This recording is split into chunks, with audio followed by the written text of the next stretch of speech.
Review kali ini adalah tentang One Page Marketing Plan. One Page Marketing Plan. Jadi buku ini menarik ya, dan sudah cukup lama, saya kira sudah 2-3 tahun mungkin buku ini ada ya. Saya merasa bahwa ini buku yang cukup penting. 2018 ini 2 tahun lalu.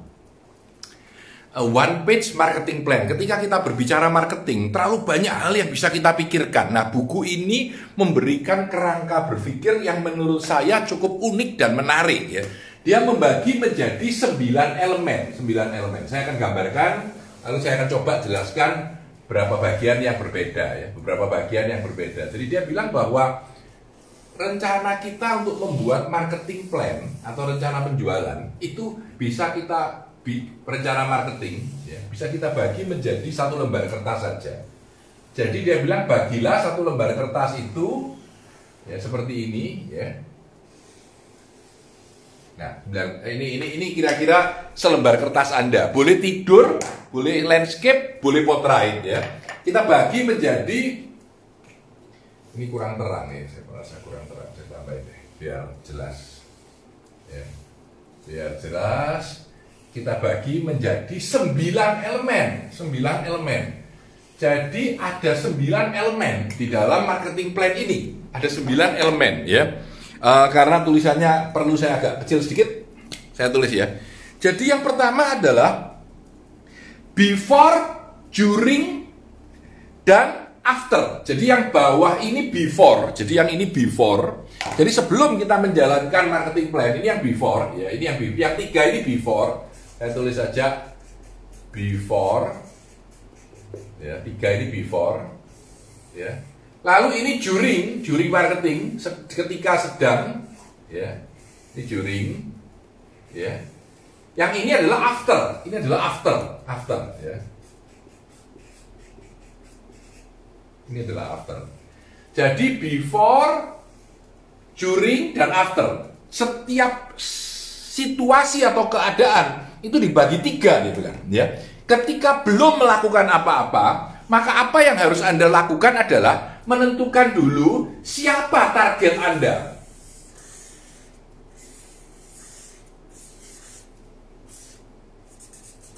Nah, ini yang nomor 1 ya.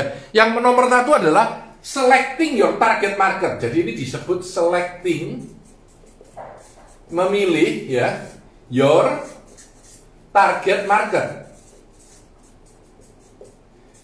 Intinya adalah kita tidak mungkin melakukan penjualan itu kepada semua orang. Kalau Anda mau melakukan penjualan, Anda harus tahu dulu targetmu siapa.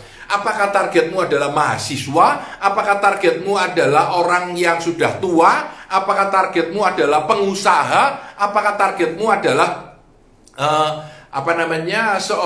pensiunan misalkan? Itu adalah target. Kamu harus menentukan dulu targetmu siapa. Sebelum kamu melakukan marketing plan apapun, kamu harus tahu siapa targetmu. Itu yang pertama dulu. Jadi di sini kita harus tahu targetnya. Lalu yang kedua, dia bilang yang kedua, Anda harus tahu message atau kata-kata yang Anda katakan itu apa. Ini kayak orang bicara ya, simbolnya kayak orang bicara ya. Dia bilang crafting your message. Dia bilang ini crafting your message. Jadi dia bilang ini kata kuncinya adalah message. Kalau ini ada kuncinya adalah market. Siapa market Anda?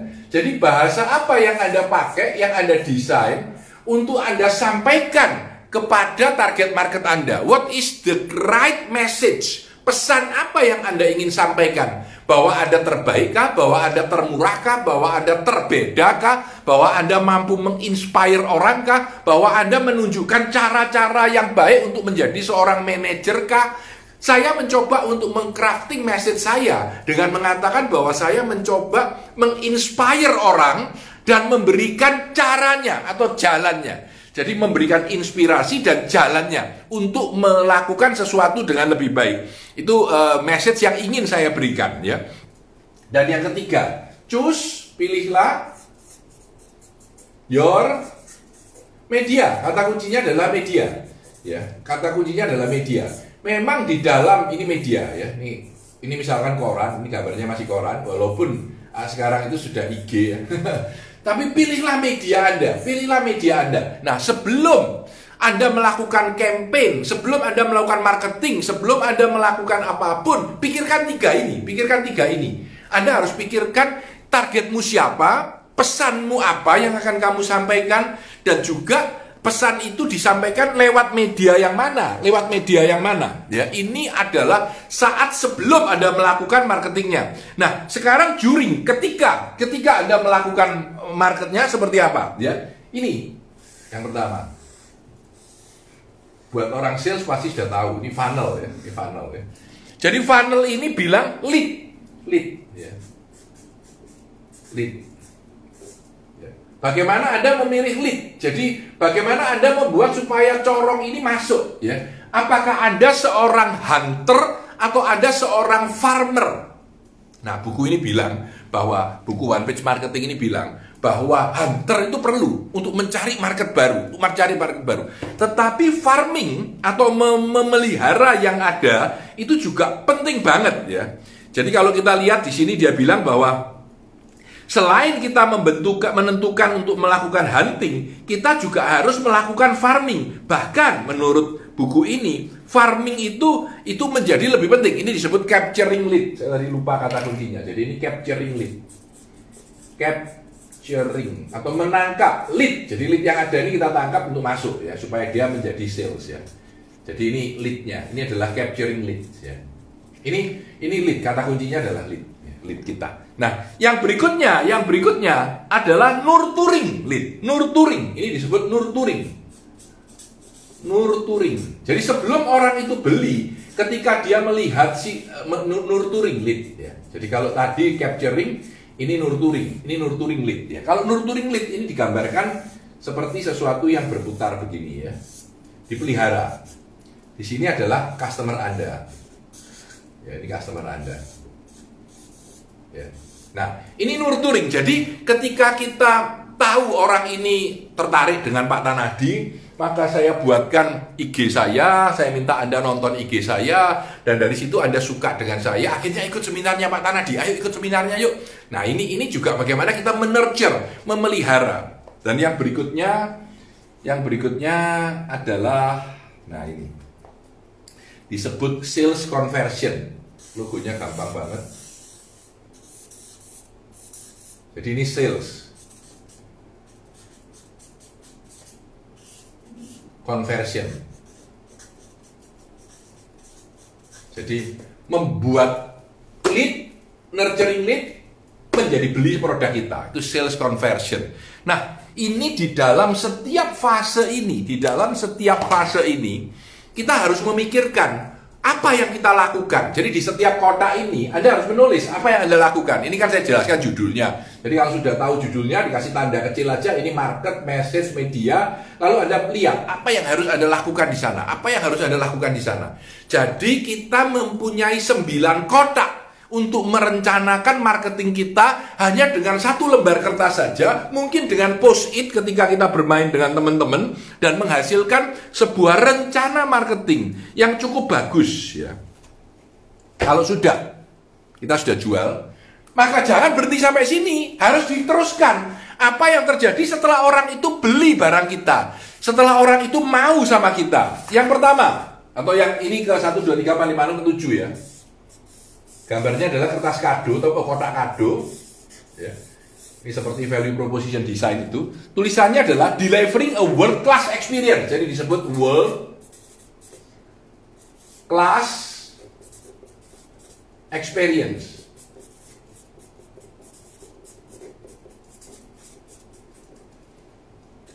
Kata kuncinya menurut saya adalah experience. Jadi orang itu ketika membeli produk Anda, memakai Anda, ikut seminarnya Pak Tanadi, beli produk yang Anda pakai, itu menjadi sangat happy. Karena apa yang dia alami dengan hal itu akan merasakan, wih seminarnya keren ya, waduh dikasih tools yang pakai ya, waduh pulang saya kepake ya. Jadi dia mengalami apa yang disebut dengan world class experience. Setelah bayar. Ini dia dapatkan ya, barang yang dia pakai. Lalu yang berikutnya, increase customer lifetime value. Increase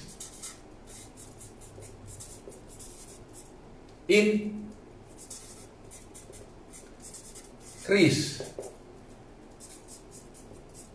lifetime value. Jadi increase lifetime value. Ini gambarannya adalah begini. Kalau hari ini dia beli ini, besok dia akan beli lagi. Mungkin besoknya beli lebih mahal lagi. Mungkin besoknya bisa beli lebih banyak lagi. Sehingga lifetime value orang ini, kalau sekali ini dia ikut seminar saya, kalau bisa bulan depan ikut seminar saya, bahkan kalau bisa lain kali ikut seminar yang lebih banyak, atau ikut seminar 5D MBA yang 8 juta seminggu ya. Lain kali ikut seminar lagi, atau lain kali meng-hire Pak Tanadi buat konsultannya gitu. Jadi ini akan meng-increase lifetime value dari pelanggan ini. Sebenarnya ini lebih banyak untuk melakukan, di sini kan ada yang disebut dengan farming dan hunter. Jadi kita farmingnya juga harus bagus, hunternya bagus, farmernya juga bagus. Jadi dengan meng-increase value. Dan yang terakhir. Mungkin teman-teman juga sudah bisa menebak ya. Yang terakhir ini gambarnya begini. Ini customer dan customer, mereka berbicara. Ya, maka ini orchestrating and stimulating referral. Jadi kalau saya bilang stimulating aja, stimulating referral.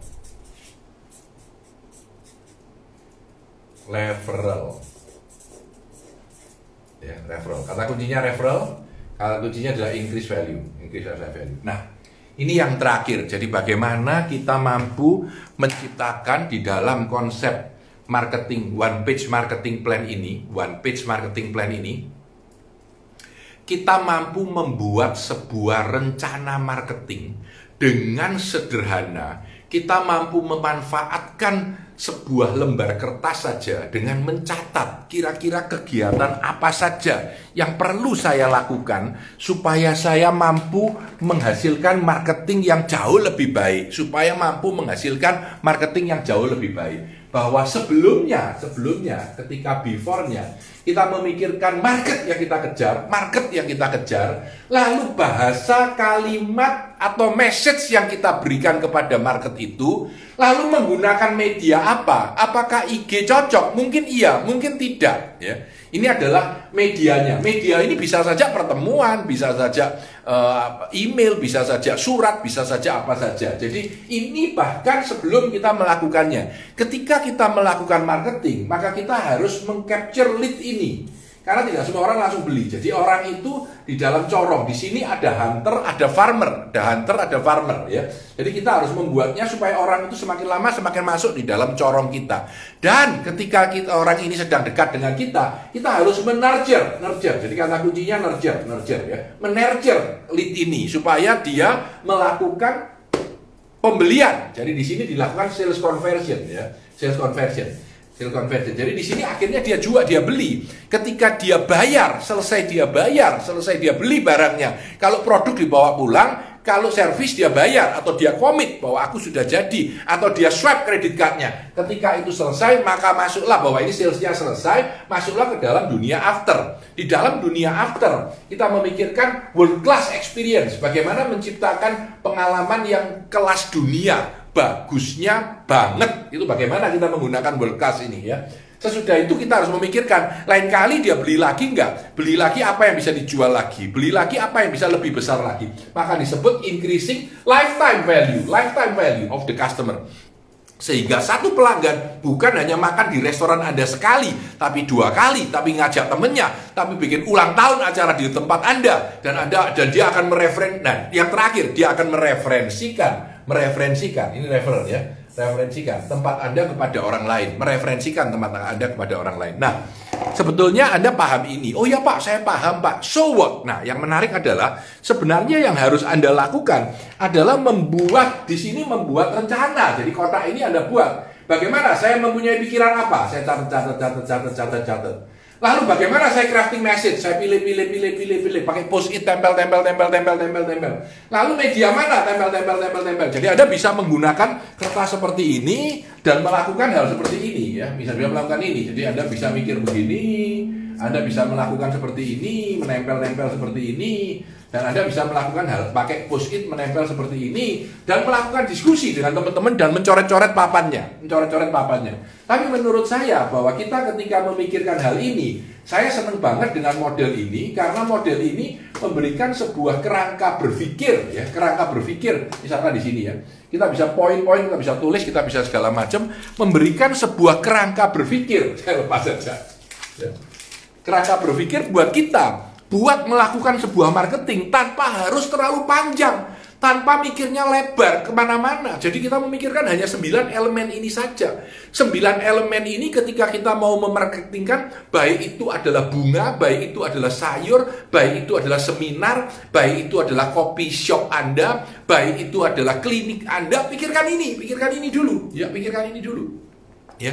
Ini harus sinkron semua antara message yang disampaikan, antara target market yang dikejar dan media yang dipakai. Lalu ada sebuah mekanisme sistem, jangan tembak lagi.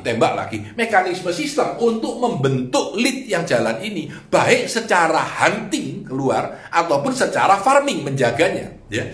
Dan ada sebuah mekanisme menjaga orang yang sudah tertarik, entah dikirimi brosur terus-menerus, entah ditelepon, entah di WA, ya, sehingga akhirnya menjadi sales. Setelah dia menjadi sales, maka harus diberikan experience yang hebat, yang keren, ya. Saya dulu sebut radical service yang sangat radikal, sehingga orang yang membeli produk kita, memakai produk kita, ataupun orang yang membeli jasa layanan Anda, itu merasa terpana. Wah, bagus ya. Seperti itu. Dan kalau sudah, Anda harus pelihara klien itu supaya mempunyai lifetime value, supaya ada orang yang, supaya dia besoknya beli lagi lebih besar dan lain-lain. Lalu akhirnya dia mampu memberikan referral. Nah, di sini ada kata-kata stimulating atau orchestrating referral. Artinya kita sebagai perusahaan ataupun pemberi jasa atau pemberi layanan harus menciptakan sebuah mekanisme sistem supaya orang itu mau melakukan referral. Misalkan saya memberi seminar, orangnya puas banget, ayo dibuat video. Ketika di video dia tidak keberatan, kita masukkan ke dalam website kita. Lalu kita boleh nggak Pak minta 1 atau 2 nama aja Pak yang kira-kira bisa kita tawarkan untuk seminar yang mirip dengan ini. Lalu kita kejar. Nah, mekanisme sistem ini perlu dibentuk sehingga one page marketing plan ini mengajarkan kepada kita bagaimana kita membentuk sebuah mekanisme sistem untuk marketing kita secara sederhana dalam 1 lembar saja. So, one page marketing plan, kalau Anda ingin baca lebih detail, boleh cari bukunya, The One Page Marketing Plan. Kalau Anda lihat ini sudah jelas, boleh segera dipakai. Saya Tanah Di Santoso, sukses selalu untuk Anda.